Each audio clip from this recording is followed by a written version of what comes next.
በስመ አብ ወወልድ ወመንፈስ ቅዱስ አሐዱ አምላክ አሜን። ይህን የሚሰሙ ጆሮዎቻችሁ የተመሰገኑ ናቸው። ድምፀ ተዋህዶ ድምፀ ተዋህዶ የኢትዮጵያ ኦርቶዶክስ ተዋህዶ ቤተክርስቲያንን ትምህርተ ሃይማኖት፣ ሥርዓተ እምነትና ክርስቲያናዊ ትውፊትን የሚያስተምር የሬዲዮ መርሃ ግብር ነው። ድምፀ ተዋህዶ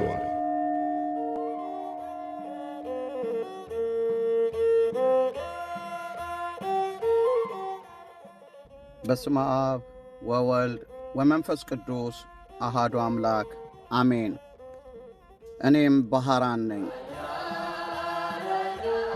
የኀጢአቴ ብዛት እላይ ተከምሮ ያ ጥንተ ጠላቴ በኔ ላይ አሲሮ የበደሌም ብዛት እየጠቃቀሰ ሞቴን ለማፋጠን ሁሌ እየደገሰ ጭፍራዎቹን ልኮስ ሲሞክር ሊያጠፋኝ ከፊቴ እየቀደምክ እየመከትክልኝ ልክ እንደ ባህራን እየሰረስክልኝ ስንት ጊዜ ታደግከኝ በመውጫ መግቢያዬ ጥበቃ በስቶልኝ ገና በለጋነት በሕፃንነት ዕድሜ መጥተህ የፈወስከኝ በጽኑ ታምሜ እናቴ ጎትታ ከቤትህ አምጥታኝ ያዳንህ እርሱ ነው ብላ ስትነግረኝ ዓይኖቼ ተተክሎ ከጉልላት ላይ ወርዶ እስኪመስለኝ ክንፎችህ ከሰማይ ከለላ እንዳገኘው መሸሸጊያ አምባ ሐሴት ተላበስኩኝ መቅደስ ስገባ።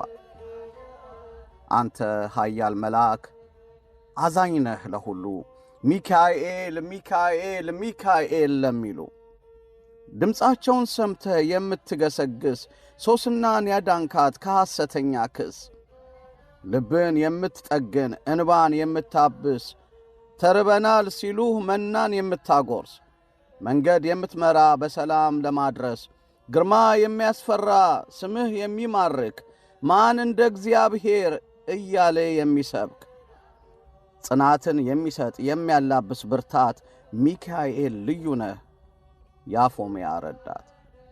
የጠላትን ጽፈት እያጠፋህልኝ ዕድሜን በሙሉ ጠብቀህ ያኖርከኝ በታምርህ የዳንኩ እኔም ባህራን ነኝ።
ሰላም ጤና ይስጥልን። የተወደዳችሁ አድማጮቻችን እንደምን ቆይታችኋል? ይህ በኢትዮጵያ ኦርቶዶክስ ተዋህዶ ቤተክርስቲያን በሰንበት ትምህርት ቤቶች ማደራጃ መምሪያ በማኅበረ ቅዱሳን የሚዲያ አገልግሎት ተቋም እየተዘጋጀ ወደ እናንተ የሚደርሰው የድምፀ ተዋህዶ የሬዲዮ መርሃ ግብራችን ነው።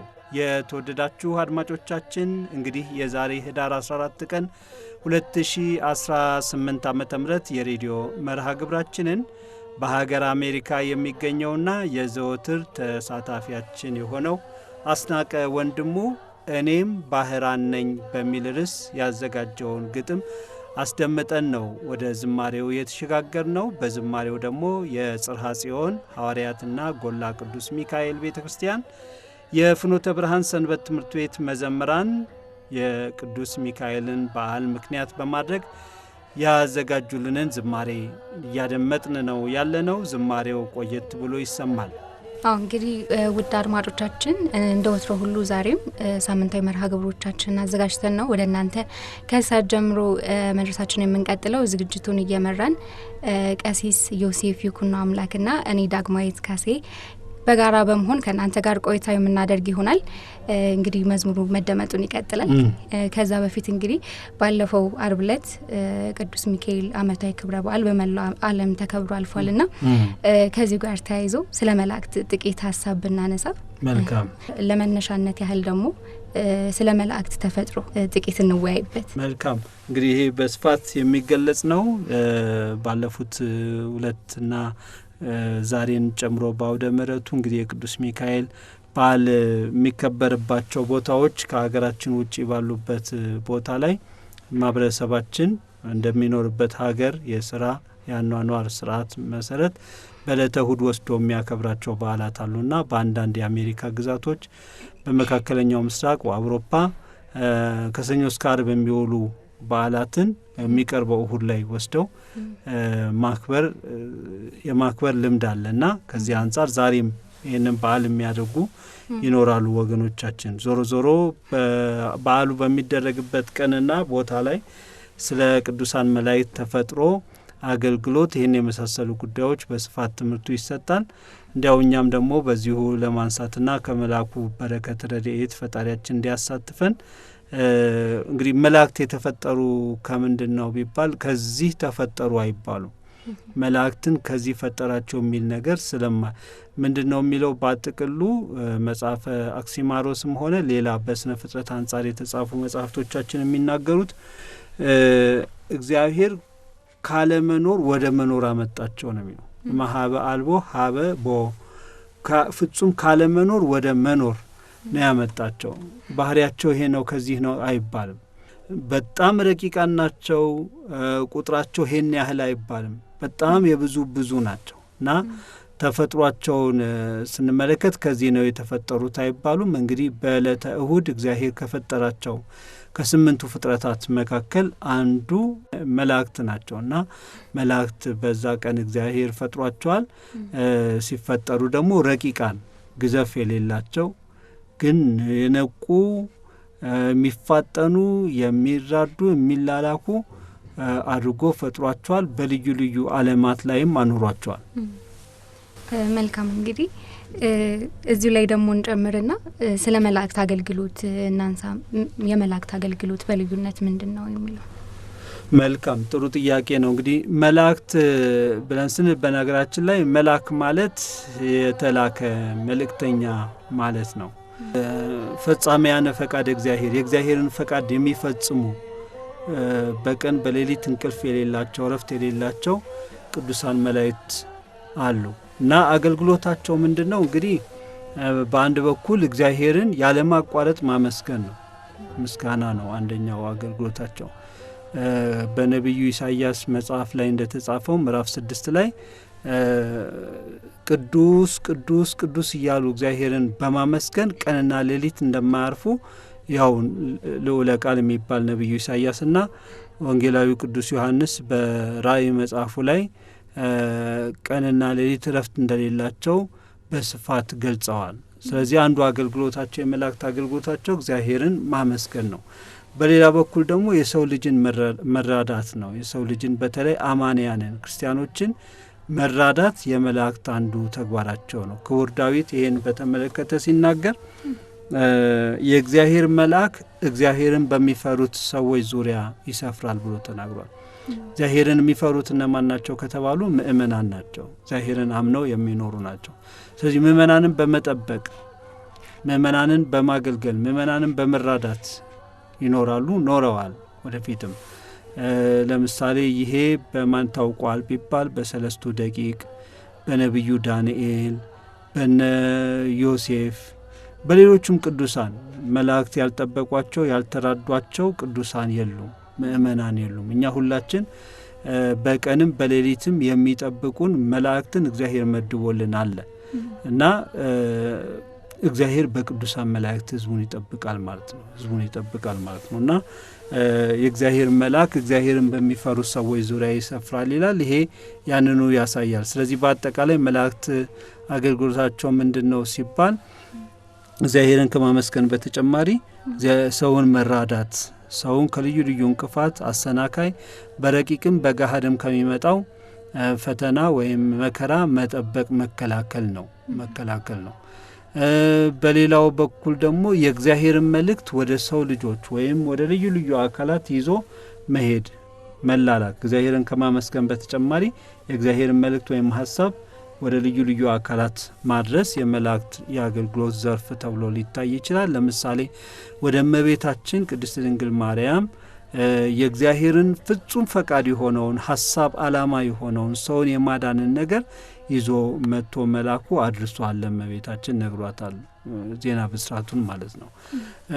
እንዲሁ ለካህኑ ዘካርያስ እግዚአብሔር ልኮት መላኩ ገብርኤል መጥቶ ልጅ እንደሚወልድ ነግሮታል። ያንን የእግዚአብሔርን ፈቃድና ሀሳብን ከእግዚአብሔር ተቀብለው ሲያበቁ ወደ ተላኩበት ቦታ ሄደው ያንን የማድረስ ተልእኮ ወይም አገልግሎት አላቸው በመላእክት አገልግሎት ውስጥ ስንመለከት። በሌላ በኩል ግፍን የተመሉ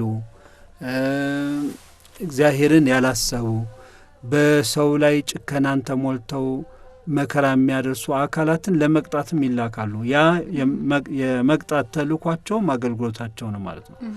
በመጽሐፍ ቅዱስ ላይ እንደተመዘገበው ክፉ ሰው አመፃን ብቻ ይሻል አለ ሶሎሞን በመጽሐፈ ምሳሌ ምዕራፍ 36 ላይ ክፉ ሰው አመፃን ብቻ ይሻል፣ ስለዚህ ጨካኝ መልአክ ይላክበታል ብሎ ተናግሯል። ስለዚህ ምንድነው ለመቅሰፍትም ይላካሉ ማለት፣ ለምህረት ይላካሉ፣ እንዲሁ ለመቅሰፍት ይላካሉ ማለት ነው። ስለዚህ በአጠቃላይ ከእግዚአብሔር ወደ ሰው ልጆች በልዩ ልዩ ጉዳይ መላክ የነሱ ተግባር ነው፣ አገልግሎት ነው ማለት ነው። ሰውን መጠበቅ የነሱ አንድ አገልግሎት ነው ማለት ነው። እግዚአብሔርን ማመስገን የነሱ አንዱ አገልግሎት ነው ማለት ነው።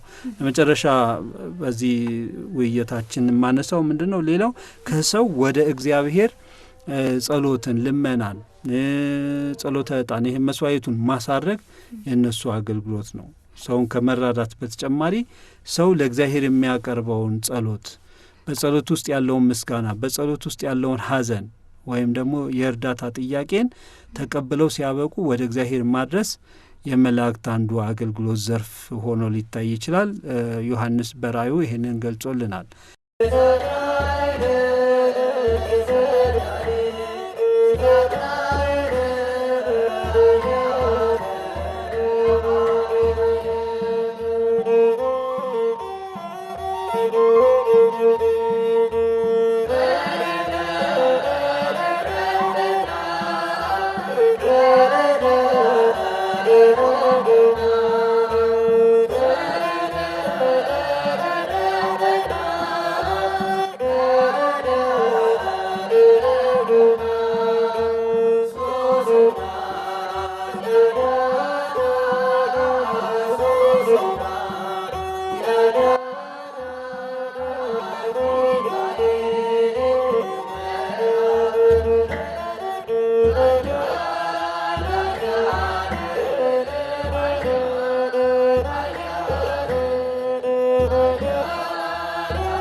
አጋዥቷ ደራሲ አስፋው ለገሰ። የሳሎኑ የበር ቁልፍ የተቀመጠበትን ለማየት መብራት አበራሁ። ቁልፉን ከምግብ ጠረጴዛ ላይ ካነሳ በኋላ መብራቱን መልሼ አጠፋሁ። መብራቱን ባበራሁባት በዚያች ቅጽበት ግን አጋዣችን በደረቷ ተንበልብላ ተኝታለች። የሌሊት ልብሷ ከቋንጆዋ በላይ በመጠኑ መሰብሰቡን አስተዋልኩ። ቀይ እግሯ በጣም ያምራል። ሰውነቷ የለመለመና ድንቡሽቡሽ ያለ ነው። ሆዷን በረሃብ የቀጣች በቀን አንድ ጊዜ ብቻ የምትመገብ ልጅ እንዴት እንዲህ ድንቡሽቡሽ ያለ ሰውነት ሊኖራት ቻለ ስላሰብኩ የደስደስ ያላት ጽድት ያለች ስትሆን እድሜዋ 22 ወይም 23 ዓመት ቢሆን ነው። እኔ ቤት ከመግባቷ በፊት ገዳም እንደነበረች ሰምቻለሁ። ለእኔ መሰለኝ ልትመነኩስ ሽታ ትንሽ ቆይተሽ ተመለሺ በማለት አባቶች አልቀበል ብለው እንደመለሷት ነው። እሷ የነገረችኝ ግን ገዳም መቆየቷ እውነት ሆኖ የመመንኮስ ሐሳብ ኖሯት ሳይሆን የጤና እክል ገጥሟት ጠበል ለመጠመቅና በአባቶች ጸሎት ለመታገዝ ብላ ገዳም እንደገባች ነው። መብራቱን ያጠፋሁት ቢሆንም ሶላሩ ብርሃን እየሰጠ ነው። የማያስነብብ ደካማ ብርሃን ቢሆንም ከሳሎን ውስጥ ያለውን ነገር እንደ ልብ ያሳያል። አጋዣችን ፍጹም ሰላም የተሞላውን እንቅልፍ ተኝታለች። እስከ ዛሬ ያላስተዋልኩት ቀይ እግሯ እጅግ ያምራል። አማረችኝ። ቶሎ ብዬ መብራቱን አጠፋሁ። ራሴን ስለፈራው ተቻኩዬ ከቤት ወጣሁ። ከባለቤቴ ጋር የተጋባ ነው በቅዱስ ቁርባን ነው። ማግባት በሚገባኝ እድሜ ላይ አይደለም ያገባሁት። ትምህርቴን ላደላደል ስል ወደ ትውልድ አካባቢ ወደ አዲስ አበባ ሳልመለስ በፊት አይሆንም ስል ከዚያም በኋላ ኑሮዬን እስከማደላደል ስጠብቅ እድሜ ይሄዷል። ይህን ሁሉ ዓመት ግን ከሴት ርቄ ንጽህናዬን ጠብቄ ነው የኖርኩት። ካገባኋትም በኋላ እንዲሁ የምሄድበት ቦታ አጥቼ እንጂ ስለ ባለቤቴ እልህ እኔ አሁን በዚህ ሰዓት ንጽህናዬን አጉድፌያለሁ። ያስጨነቀኝ ነገር እንደ ባህታዊት የማያትን የመንፈሳዊ ሕይወት አብነት አድርገ የምታየኝን አጠገብ ያለችውን ይህችን ቅድስት ልጅ ላለማርከስ ነፍሴን እጅግ አስጨነኳት። እልህ የተባለ እርኩስ መንፈስ ተጠናውቶኝ የልጅቱን ውበት እያደነኩ ነው። የሆነ ኃይል ወደ ሳሎኑ ይስበኛል። ከዚህ ስሜት ለመውጣት እታገላለሁ። በትምህርተ መስቀል አማትባለሁ። ጸሎተ እግዝእትነ ማርያምና አቡነ ዘበሰማያት ደጋግሜ ጸልያለሁ። ርኩስ ውዱቅ ሩቅ የሆንክ ጠላቴ ሰይጣን ሆይ ሂድልኝ ከኋላዬ አማትብበታለሁ። እስከ ዛሬ ባህልዮ ከምፈተነው በስተቀር ሌላ ሴት ስለመተኛት አስቤ አላውቅም ነበር። ዛሬ ግን ሐሳቡ ጠነከረ። ወደ ገቢር ለማደግ እየተቃረበ ነው። ልጅቱ የ8ኛ ክፍል ተማሪ ናት። ከበረታሽ መተዳደሪያ ይሆንሻል። የቲቲአይ መምህር ወይም የሴክሬታሪ ታይፒስት መሆን አያቅትሽም። የሰው ቤት ኑሮ ለጊዜው ነው። በአንድ ቀን ኩርፊያ ይቀራል። ያም ባይሆን ህመም ሲመጣ ወይም ለማገልገል አቅም ስታጪ የሚፈልግሽ አይኖርም። ጠንክረሽ ተማሪልኝ፣ አንቺ 7ኛ ክፍል ደርሰሻል፣ ከዜሮ የሚጀምሩም አሉ እያልኩኝ አበረታታለሁ። ፎጣ ወይም ጋቢ አልደረብኩም። በሌሊት ልብሴ ብቻ ነው ያለሁት። ቁር ወረደብኝ። ሊነጋጋ ሲል ወደ ቤት ተመለስኩኝና አጭር ጸሎት አድርጌ ወጣሁ። አጋዣችን ተከትላኛለች። ጋሽዬ አንድ ጠብቀኝማ። ምን ነበረ አልኳት አጠገቤ ስትደርስ። የዛሬ ስራ ይቅርብ፣ ደውለህ ታስፈቅዳለህ። ለምንድን ነው? አንደኛ ሳትተኛ ብርድ ላይ አድረ ልትሰራ አትችልም። ሁለተኛ እኔ በግል እፈልግሃለሁ። ታዲያ ከስራ ስመለስ አይደርስም? እስከዛ አልቆይማ። የት ስለመሄድ አስበሽ ነው አልኳት በጥርጣሬ እያየኋት። ሀገሬ አልኳት ድንገት ስለሆነብኝ ተገርሜ። እናቴ ጋር መሄድ ፈልጌያለሁ። እንደው ድንገት ተነስተሽ ነው እንዴ ልሄድ የምትዩ? ልሄድ ነው ሰው ፈልጎ አይባልም? አይ 1 ሳምንት ብቻ እኮ ነው የምቆየው፣ እመለሳለሁ። እስከዛ እሙዬ አለች። ታዲያ እኔ ለምንድን ነው ያስፈለግኩሽ አልኳት። የምትመለስ ስላልመሰለኝ ያቺ ቅድስት ልትለየኝ ሲሆን ጊዜ አዝኜ። መሳፈሪያ እንድትሰጠኝና ትኬት ቆርጠህ እንድታሳፍረኝ ነው። ሁሉንም እኮ እሷ ልታደርግልሽ ትችል ነበር አልኳት። በቅንነት ስታገለግለን የነበረችውን ያቺን ለልጆቼ ከእናታቸው በላይ የሆነችና ባለቤቴን ያስረሳችኝን ቅድስት የምሯን አንድ ቀን እንድቸገርላት ብትጠይቀኝ አሻፈረኝ ማለቱ ከብዶኝ፣ ላጫውት የምፈልገው ነገርም ስላለኝ ነው አለችኝ ዘግይታ። እሺ ይሁን ብያት ቦርሳዬን መልሼ አስቀመጥኩ። አስቀድመን ቤተ ክርስቲያን እንሂድ ስላለችኝ ወደዚያው አምርተን የየግላችንን ጸሎት አደረስን። ስናበቃ ከሌሎች ምዕመናን ትንሽ ፈንጠር ብለን ተቀምጠን ለምን እንደፈለገችኝ ልትነግረኝ ጀመረች። በተደጋጋሚ በአንዲት ኃጢአት እየወደቀ ኃጢአቱን እያሰበ ከማፈሩ የተነሳ ራሱን ደፍቶ የሚኖር አንድ ሰው ነበረ በማለት ጀመረች። ወዮ ይሄ ርዕስ አሁን በዚህ ሰዓት ለምን ተነሳ? እኔ በሷ መፈተኔን አውቃብኝ ይሆን? ድንገት ለመሄድስ የተነሳችው ስለፈራችኝ ይሆን? ስላስቤ ሰውነቴ ሽምቅቅ አለ። ታዲያ ይህ ሰው እጅግ አዝኖ ምን ባደርግ ይሻለኛል ሲል አረጋውያንን ምክር ጠየቀ። ምን መከሩት? ኃጢአት እንዳትሰራ ጸጋ እግዚአብሔር እንዲያድርብህ በተዘክሮ ኑር አሉት። እንዴት ነው በተዘክሮ መኖር ስል ጠየቅኩ። ይሄ ርዕስ ከኔ ጋር ያለውን ግንኙነት የማወቅ ጉጉቴ ጨምሮ። እሷም ልታብራራልኝ ጀመረች። ተዘክሮ ማለት እሱን አስመስሎ ይወልድህ ዘንድ አንተን መስሎ የተወለደውን እግዚአብሔርን ማሰብ ነው። ዓለምን የፈጠረ የሁሉ ማረፊያ ጌታ ቤት እንደሌለው በበረት አደረ።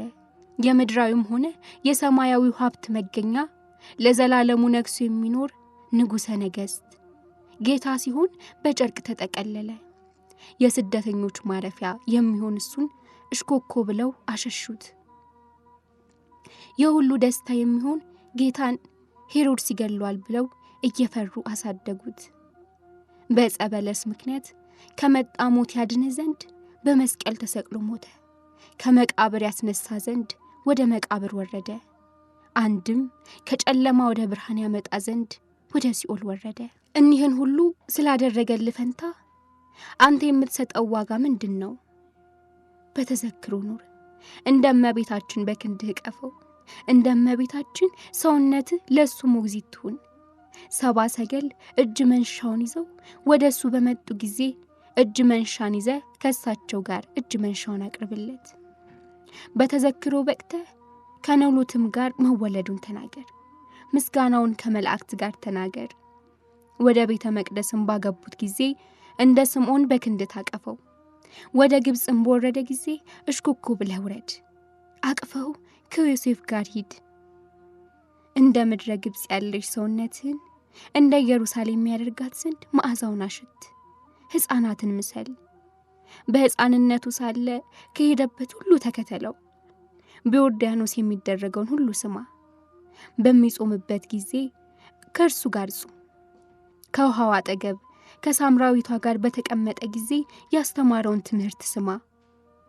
እንዲሆነ የኖርክ እንደሆነ ፍቅሩ ባንተ ታድራለች፣ ኃጢአትንም ድል ትነሳታለህ እያለች ከመጽሐፍተ መነኮሳት እየጠቃቀሰች ድንቅ የሆነውን ምክሯን ለገሰችኝ። ወዮ ወዮ ሌሊት የገጠመኝ ፈተናዬ ተገልጾላታል ማለት ነው። እጅግ አፈርኩ። እሷ ሰው ያይደለች መልአክ ነበረች። እጅግ በመታደላችን ከኛ ጋር ትኖር ነበር። ኃጢአታችን አውጥቶ ሰደዳት። አሳፍረት ስመለስ ባለቤቴ ያለቀሰችበት አይኖቿ ቀልተውና ባብጦ አገኘኋቸው። ያጠራቀምኩላትን ደሞዟን አውጥቼ ልሰጣት ባንክ ሲሄድ ዕቃ ረሳው ብላ ወደ ቤት ተመልሳ ነበር። ለካ በእኔ እንዳደረገችው ስለ ስንፍናዋ ባለቤቴንም ወቅሳት ኖሯል። እጅግ በጸጸት ተንገብግባ አጥፍቻለሁ ማረኝ ብላ ጫማዬ ላይ ወደቀች። ሁላችንንም ይማረን ብዬ ከወደቀችበት አነሳዋት። ምንጭ ሐመር መጽሔት 31ኛ ዓመት ቁጥር 4።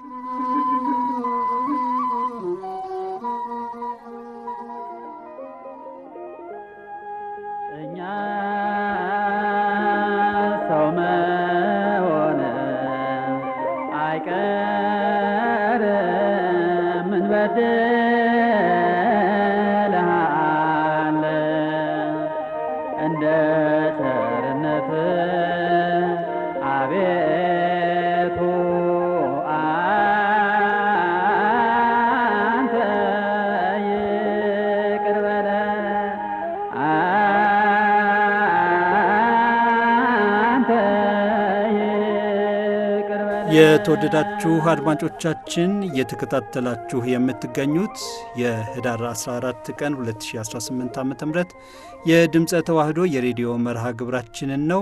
የድምፀ ተዋህዶ የሬዲዮ መርሃ ግብራችን በየሳምንቱ እሁድ በዚህ ሰዓት በማኅበረ ቅዱሳን የሚዲያ አገልግሎት ተቋም እየተዘጋጀ ወደ እናንተ የሚደርሰው መንፈሳዊ የሬዲዮ መርሃ ግብራችን ነው። እንግዲህ ቀደም ብለን ትረካ ሰምተን ተመልሰናል። አጋዥቱ ክፍል 4 በጣም ጥሩ ነገር እንዳገኛችሁበትም ተስፋ እናደርጋለን።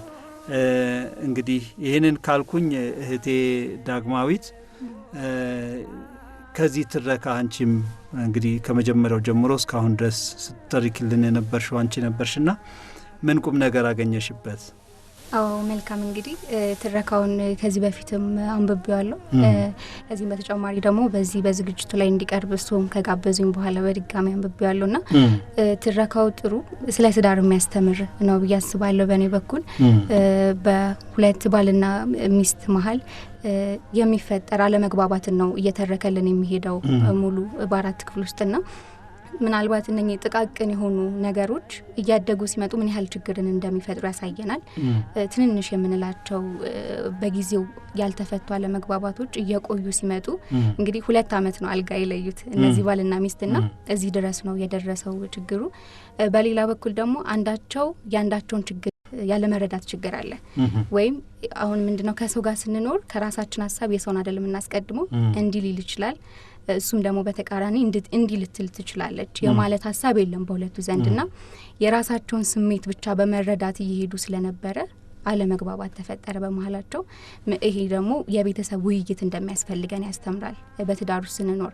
ከዛ በተጨማሪ ደግሞ አጋዥቷ እያለ በመልካምነት የሚጠቅሳት ሴት መጨረሻ ላይ ለመታረቃቸው ምክንያት የሆነች ሴት ነችና እንደዚህ አይነት ሰዎች ደግሞ በህይወታችን ውስጥም እንደሚያስፈልጉን ያቺ ሴት በጸሎት በጾም የተጋች ናትና ተጣልተው እንኳን ቤታቸው ውስጥ አንጻራዊ ሰላም እንደነበረ ይተርክልናል ታሪኩና እንደዚህ አይነት መልካም ሰዎችን ደግሞ መያዝ እንዳለብንም ያስተምረናል። ጥሩ የትዳር ታሪክ ነው ብዬ አስባለሁ። እርሱ ምናልባት የሚጨምሩት ሐሳብ አለ? በጣም በጥሩ ሁኔታ ነው የገለሽው። እኔ ምንም የምጨምረው ነገር የለም ብጨምር ላበላሽ ካልሆነ በቀር። አድማጮቻችን በጣም ጠቃሚ ትምህርት የሚገኝበት ትረካ እንደነበረ እናስባለን፣ እናስተውላለን። እናንተም እንደተማራችሁበት ምናልባት ትረካው ያመለጣችሁ በልዩ ልዩ ምክንያት ያሰማችሁት ብትኖሩ በይፋዊው የማኅበረ ቅዱሳን ዩቲዩብ ገጽ እና በድምፀ ተዋህዶ ሬዲዮ የቴሌግራም ግሩፕ ላይ በመግባት ልትከታተሉ ትችላላችሁ። እግዚአብሔር አምላካችን በምንሰማው ቃሉ ሁላችንን ይባርከን። እንግዲህ ከዚህ በማስከተል የምናቀርበው ነገር ምንድን ነው?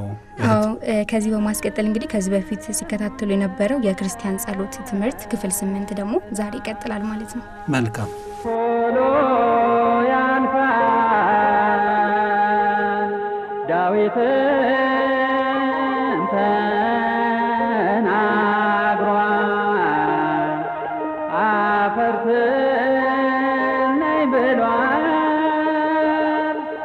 አቤቱ ሰው ከንቱ ነገርን ይመስላል እኛ ሰው መሆን አይቀር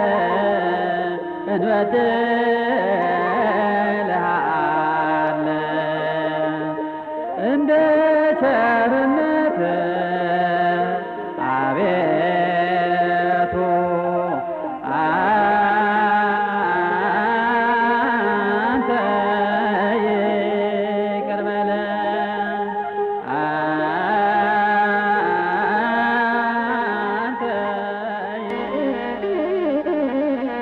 የክርስቲያን ጸሎት እንዴት የትና ምን እንጸልይ?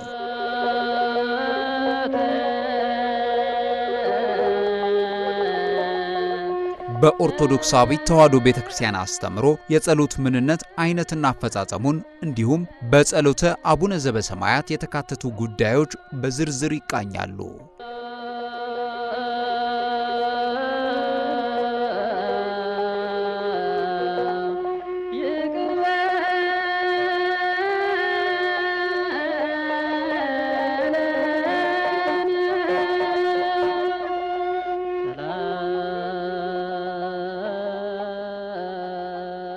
የክርስቲያን ጸሎት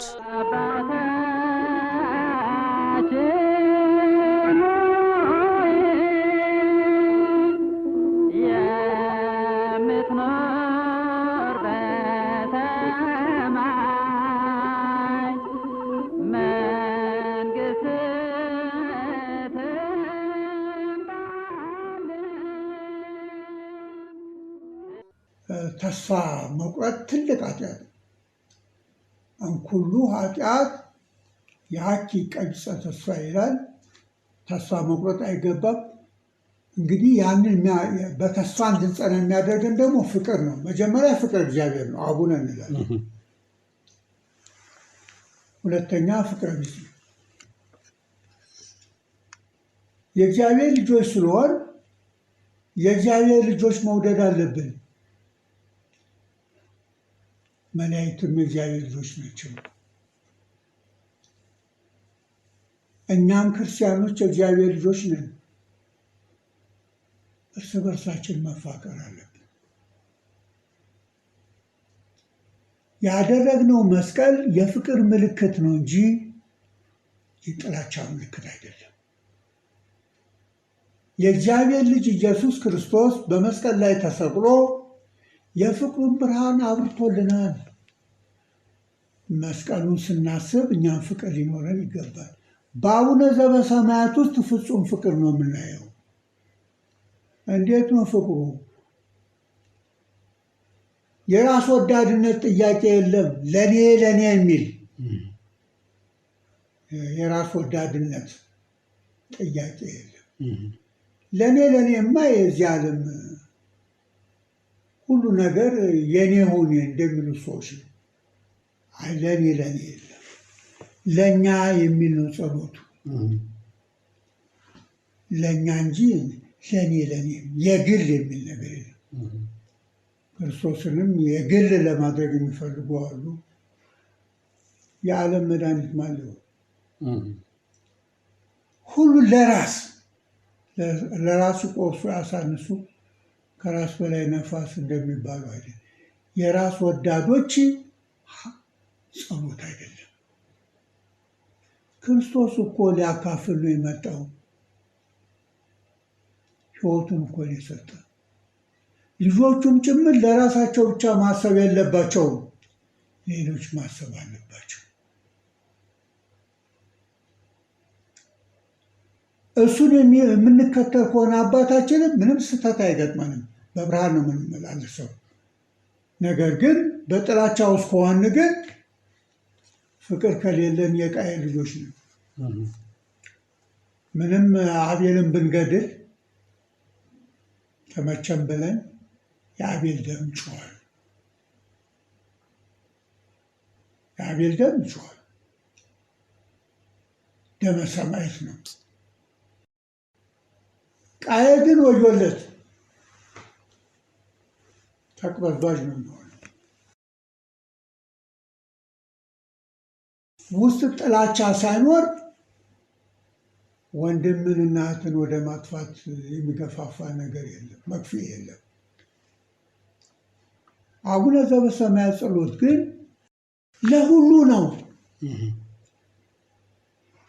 ለምሳሌ ከቀላሉ ጥያቄ ብንወስድ ሲሳየነ ዘለለዕለትነ ሀበንዮ፣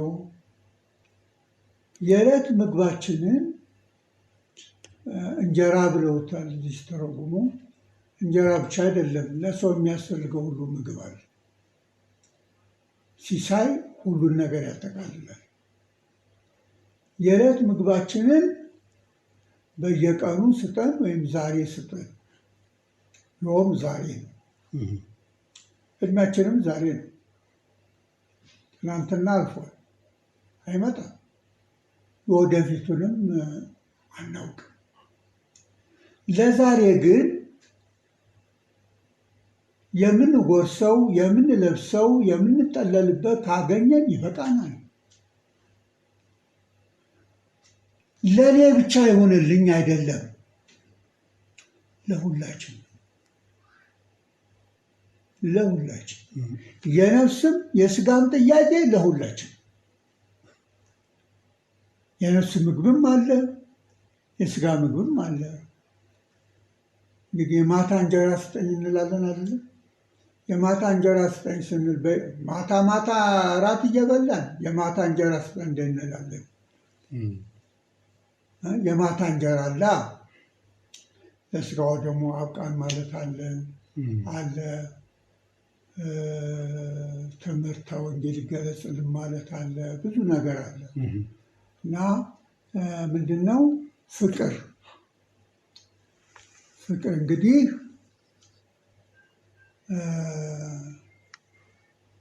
ባልንጀራህን እንደ ራስህ አድርገህ ውደድ የሚላል። ከዛም ያልፍ ይተርፍና ጠላት የተባለው ዲያብሎስን ሳይሆን ጠላትህን ውደድ ይላል። ቢራብ አብላው፣ ቢጠማ ጠጣው። ይቻላል? ይቻላል። ኤልሳ ፈጽሞታል፣ መንፈስ ቅዱስ ያደረበት በብሉይ ኪዳን። በብሉይ ኪዳን እየተፈጸመ በአዲስ ኪዳን እንዴት አይፈጸምም? ብዙዎቹ ፈጽመውታል። ኤልሳ እንዴት ፈጸመ? የሶሪያ ደፈጣ ተዋጊዎች ከበው ሊገሉት አልነበረም? እሱ በእምነቱ መላእክት ታዘውለት በቃ እየመራ አልወሰዳቸው፣ ብቻውን ማርኮ። የእስራኤል ንጉሥ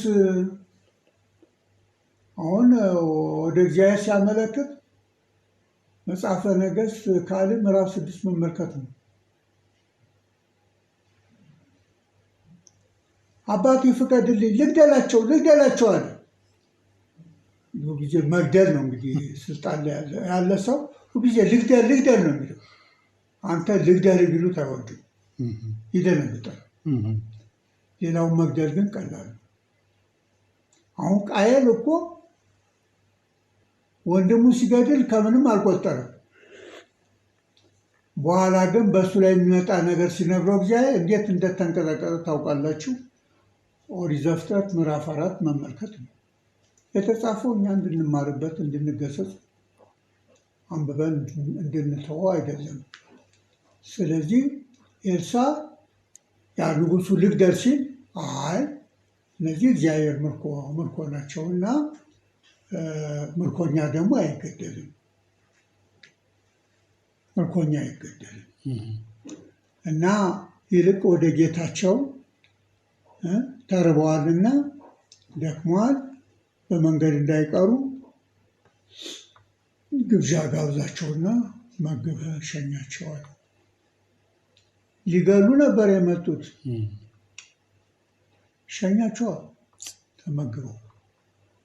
ፍቅር ያሳይ። አዎ ወደ እኛ ስንመጣ እንዴት ነን ነው? ጸሎታችን እንዳያርግ እንቅፋት የሆነው ምንድን ነው?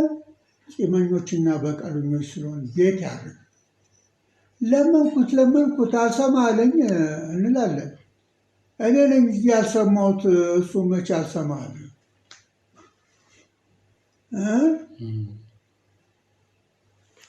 ደም ጨብጣችሁ ወደ እኔ ብትዘረጉ አለይም አለ። ትንቢተ ኢሳይያስ ምዕራፍ 1 ላይ መመልከት ነው። ምዕራፍ 1 እንመልከት። እሺ ብትሉ የምድርን በረከት ትበላላችሁ፣ እምቢ ብትሉ ግን ብታመፁም ሰይፍ ይበላችኋል ይላል። እንግዲህ ሰይፍ የሚባለው ብዙ ትርጉም አለ። ዓለም እምቢ እያለች እምቢ ለእግዚአብሔር እያለች ችግር ውስጥ አይደል ያለችው? እኛም ክርስቲያኖች እምቢ እያልን ችግር ውስጥ አይደል ያለ ነው? እግዚአብሔር መቼ አልሰማችሁም አለን? እኛንን አልሰማም ያለን። እግዚአብሔር እኮ አባት ለልጆቹ እንደሚራራ ይራራል። ፍቅሩን ፍጹም ነው፣ ግብዝነት የለበት።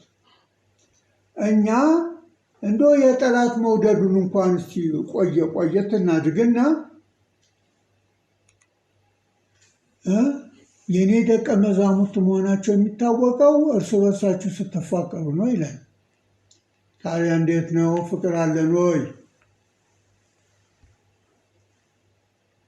እኛ እየተለያየን ሰዎች ወደ ክርስትና እንዳይመጡ እንቅፋት አልሆንም? ክርስቲያኖች ነን ይላሉ፣ እርስ በርሳቸው ይጣላሉ፣ ይፋጃሉ። እያን ደገኛይቱ ወንጌል አላሰደብንም? ስራ ላይ እንደማይውል አላደረግንም? እግዚአብሔር ይቅር ይበለን። እንደው እግዚአብሔር አምላክ እንግዲህ እድሜ ሰጥቶናል።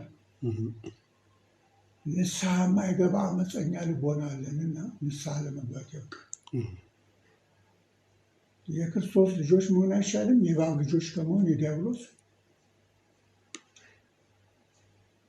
ቀላል ነው ፍቅር። ሁሉ በጎ ነገር እንዲያገኝ ብናስብ፣ ምቀኝነት ቢቀር፣ ተንኮል ቢቀር፣ ጥለነው ለምንሄደው ዓለም ለሁሉ ፍቅር ብናሳይ ምን አለ?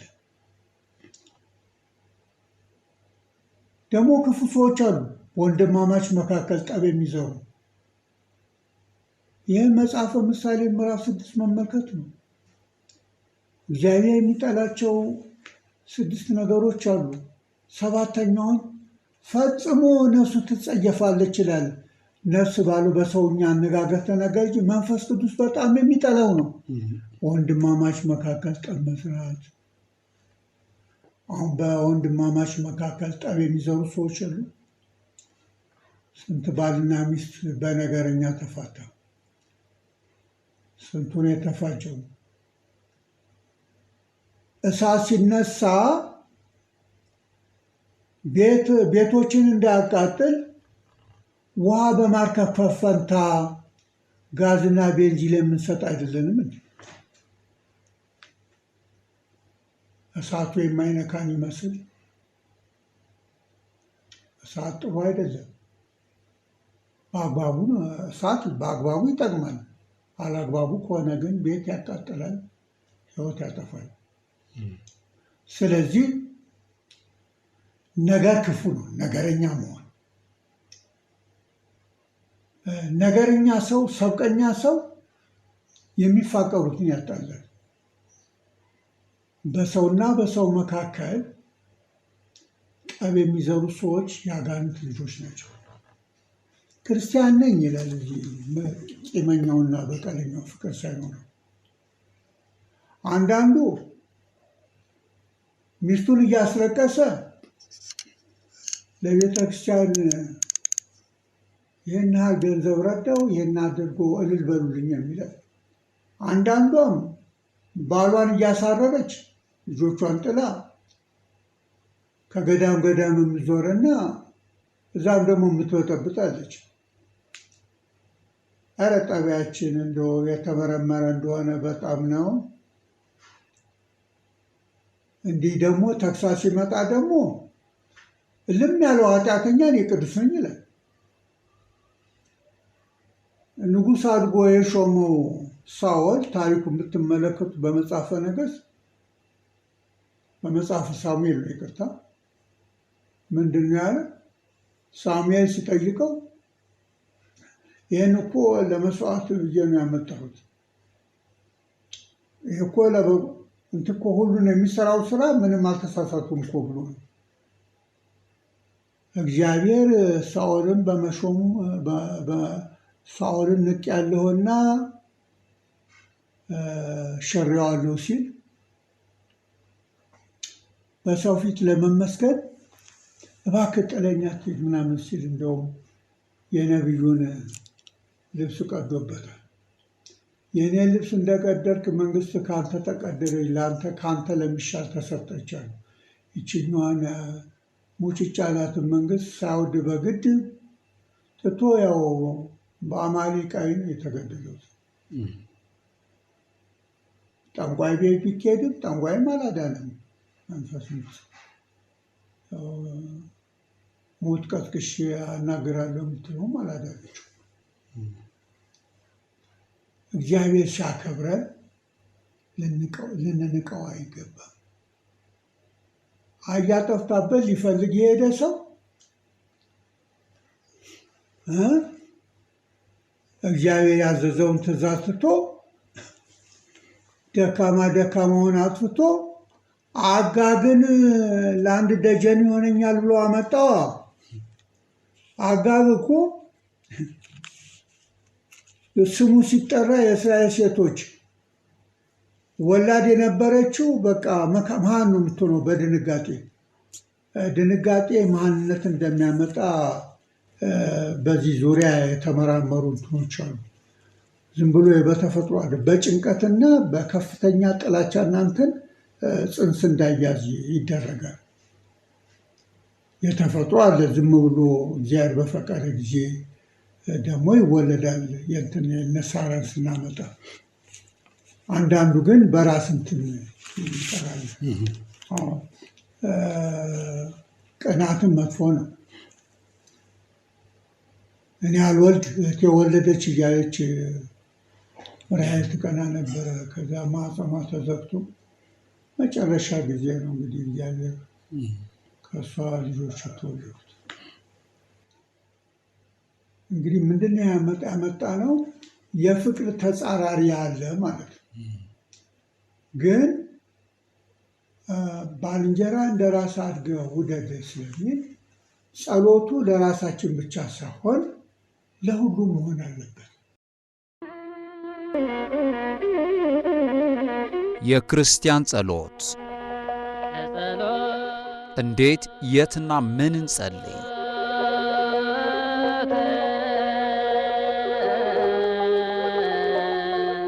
በኦርቶዶክሳዊት ተዋሕዶ ቤተክርስቲያን አስተምሮ የጸሎት ምንነት፣ አይነትና አፈጻጸሙን እንዲሁም በጸሎተ አቡነ ዘበሰማያት የተካተቱ ጉዳዮች በዝርዝር ይቃኛሉ።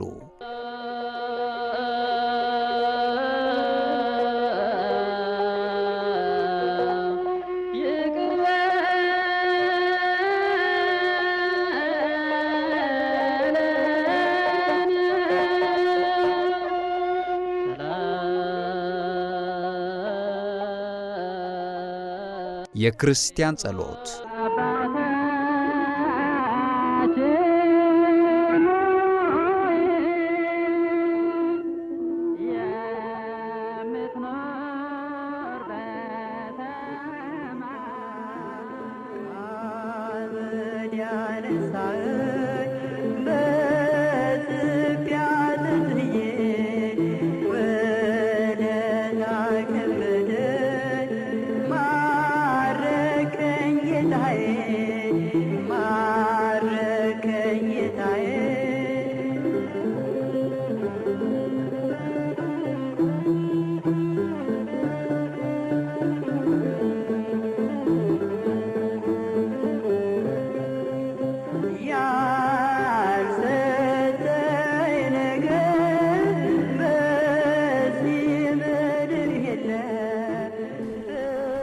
ውድ አድማጮቻችን ስንከታተል የቆየነው የክርስቲያን ጸሎት ክፍል 8 ትምህርት ነው። ትምህርቱን ላስተማሩን መላከ ሰላም ታዬ ቃለ ሕይወት ያሰማልን። ቀሲስ እንግዲህ ቅድም ስናነሳ ወደ ነበርነው ርዕሰ ጉዳይ እንመለስበት አይደል? ስለ ነገረ መላእክት ነው ስናነሳ የነበረው። እንደዚሁም ደግሞ ለአድማጮቻችን እንዲወያዩበት ጋብዘናቸው ነበረ የሄድ ነውና በመላእክት እንድንታገዝ ከኛ ምን ይጠበቃል ወይም ምን እናድርግ? በጣም ጥሩ ነጥብ ነው። ያው የቅዱሳን መላእክትን እርዳታ መጠየቅ መጽሐፍ ቅዱሳዊ ነው።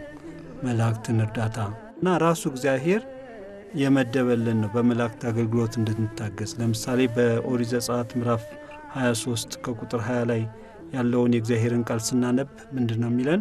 በመንገድ ሁሉ ይጠብቅ ዘንድ ወዳዘጋጀውትም ስፍራ ያገባህ ዘንድ እነሆ መልአኬን በፊትህ እልካለሁ ብሏል። እንደሚያስፈልገን እግዚአብሔር ስለሚያውቅ ነው። የማያስፈልገን ቢሆን ኖሮ እግዚአብሔር ይሄን አይልም ነበር። የሚያስፈልገን ስለሆነ ነው ይሄንን ያለው እግዚአብሔር። ስለዚህ የመላእክት ገዛ ምንም ጥያቄ የለውም፣ ያስፈልገናል። ምክንያቱም የምንዋጋው ከርኩሳን መናፍስት ጋር ነው። ውጊያ አለብን። የሰው ሕይወቱ በምድር ላይ ብርቱ ሰልፍ አይደለምን ተብሎ ተገልጿል። እና ሰው ከራሱ ጋር ይጋጫል። ሰው ከተፈጥሮ አቻዎቹ ጋር ሊጋጭ ይችላል። ሰው ከርኩሳን መናፍስት ጋር የሚያደርገው ግጭት ደግሞ በጣም ትልቁን ቦታ ይዛል። ትልቁ ነገር ነው። ስለዚህ ይሄን ግጭት፣ ይሄንን ተጋድሎ፣ ይሄንን ሰልፍ በድል አድራጊነት ለመወጣት እንዲችል ከሚያስችሉት ጉዳዮች አንዱ የቅዱሳን መላእክት እገዛ ነው፣ እርዳታ ነው።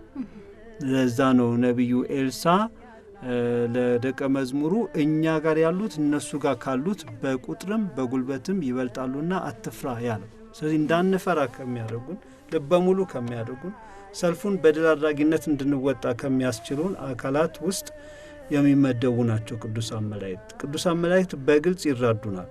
የቅዱሳን መላእክት እርዳታ ባይኖር ከባድ ነው ሰልፉ። በእኛና በአንድ የዲያብሎስ ጭፍራ መካከል የሚደረገው ሰልፍ ከባድ ነው። አንችልም፣ መቋቋም አይቻለንም።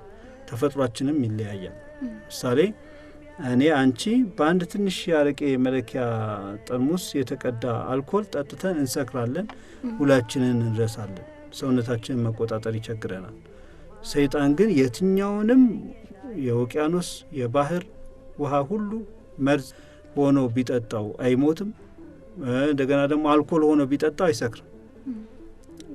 ልዩነቱ በጣም ግልጽ ይመስለኛል በመካከል ያለው። ስለዚህ እንዲህ ያለ ልዩነት ውስጥ ባለን አካላት ፍጡራን መካከል ያለውን ጦርነት ሚዛናዊ ለማድረግ እና ከዛም አልፎ ደግሞ እኛ አሸናፊ እንድንሆን የመላእክት እገዛ ያስፈልገናል። ካስፈለገን እንዴት ነው የምናገኘው ስንል አንደኛው ነገር ሃይማኖትን መያዝ ነው። በሃይማኖት መያዝ ነው። ሃይማኖት ማለት እግዚአብሔርን ማመን ብቻ ሳይሆን መላእክት እንደሚረዱን እንደሚያግዙን እርዳታቸው የታመነ እንደሆነ ማመን ነው። በቃ በአገልግሎታቸው መታመን ያስፈልጋል። በቅዱሳን መላእክት እርዳታ መተማመን ያስፈልጋል። የመጀመሪያው ነገር ሃይማኖት ነው። በጥርጥር ከሆነ አይሆንም። በያዕቆብ መልእክት ላይ እንደተገለጸልን የሚጠራጠር ሰው፣ እምነት የጎደለው ሰው፣ በሐሳቡ ሁለት ቦታ ለሚረግጥ ለሚወላውል ሰው ከጌታ ዘንድ አንዳች የሚያገኝ አይምሰለው ተብሎ ተጽፏል። ስለዚህ ከእናንተ ጥበብ የጎደለው ቢኖር ሳይጠራጠር እግዚአብሔርን ይለምን ተብሎ ተጽፏል። እና መጀመሪያው ነገር ሃይማኖት ነው። መታመን ያስፈልጋል። በመላእክት እርዳታ መታመን ያስፈልጋል። እርዳታቸው አለ እሙን ነው ብሎ ስማቸውን በጸሎት መጥራት፣ ለእገዛ መጥራት ያስፈልጋል። ልክ እናታችን ቅድስት አፎሚያ ሰይጣን እንግዲህ አንገቷን ባነቃት ጊዜ ሚካኤል ሚካኤል ብላ ነው የተጣራቸው አይደለም? ፈጥኖ ደረሰላት እና ያንን ጠላቷን አንቆ ከመሬት ላይ ነው የጣለላት። እና መጣራት በጸሎት ያስፈልጋል። የመጀመሪያው እሱ ነው፣ ሃይማኖት ነው። ሁለተኛ ከኃጢአት ለመንጻት የራስን አቅም ተጠቅሞ ተጋድሎ ማድረግ ያስፈልጋል። ኃጢአት እንግዲህ የዲያብሎስ ምሱ ነው፣ የዲያብሎስ የሚቀርብለት መስዋዕት ነው። ይሄንን ለዲያብሎስ ያንን ከማቅረብ መውጣት ያስፈልጋል። ከዛ ተግባር በተቻለ አቅም ተጋድሎ ማድረግ፣ ከኃጢአት እየራቁ ወደ ጽድቅ ለመምጣት የራስን ተጋድሎ ማድረግ ያስፈልጋል። እነዚህን ነገሮች ካነሳን ይበቃናል ከሰዓት አንጻር። አዎ መልካም፣ ጥሩ ሀሳብ ነው ያነሱት። ቃሎት ያሰማልን። አሜን። አብሮ ያሰማን እህቴ ዳግማዊት። አሜን።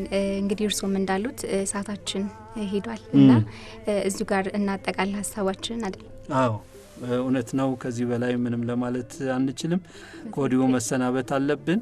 የእግዚአብሔር አብ ጸጋ፣ የእግዚአብሔር ወልድ ፍቅር፣ የእግዚአብሔር መንፈስ ቅዱስ አንድነት ቸርነት፣ የእመቤታችን የቅድስት ድንግል ማርያም ወላዲተ አምላክ አማላጅነት፣ የቅዱሳን አባቶቻችንና እናቶቻችን በረከታቸው ድል የማትነሳ ጥርጥር የሌለባት ንጽሕት ቅድስት ተዋሕዶ እምነታቸው በእኛ ላይ ጸንታ ትኑር ለዘላለሙ አሜን።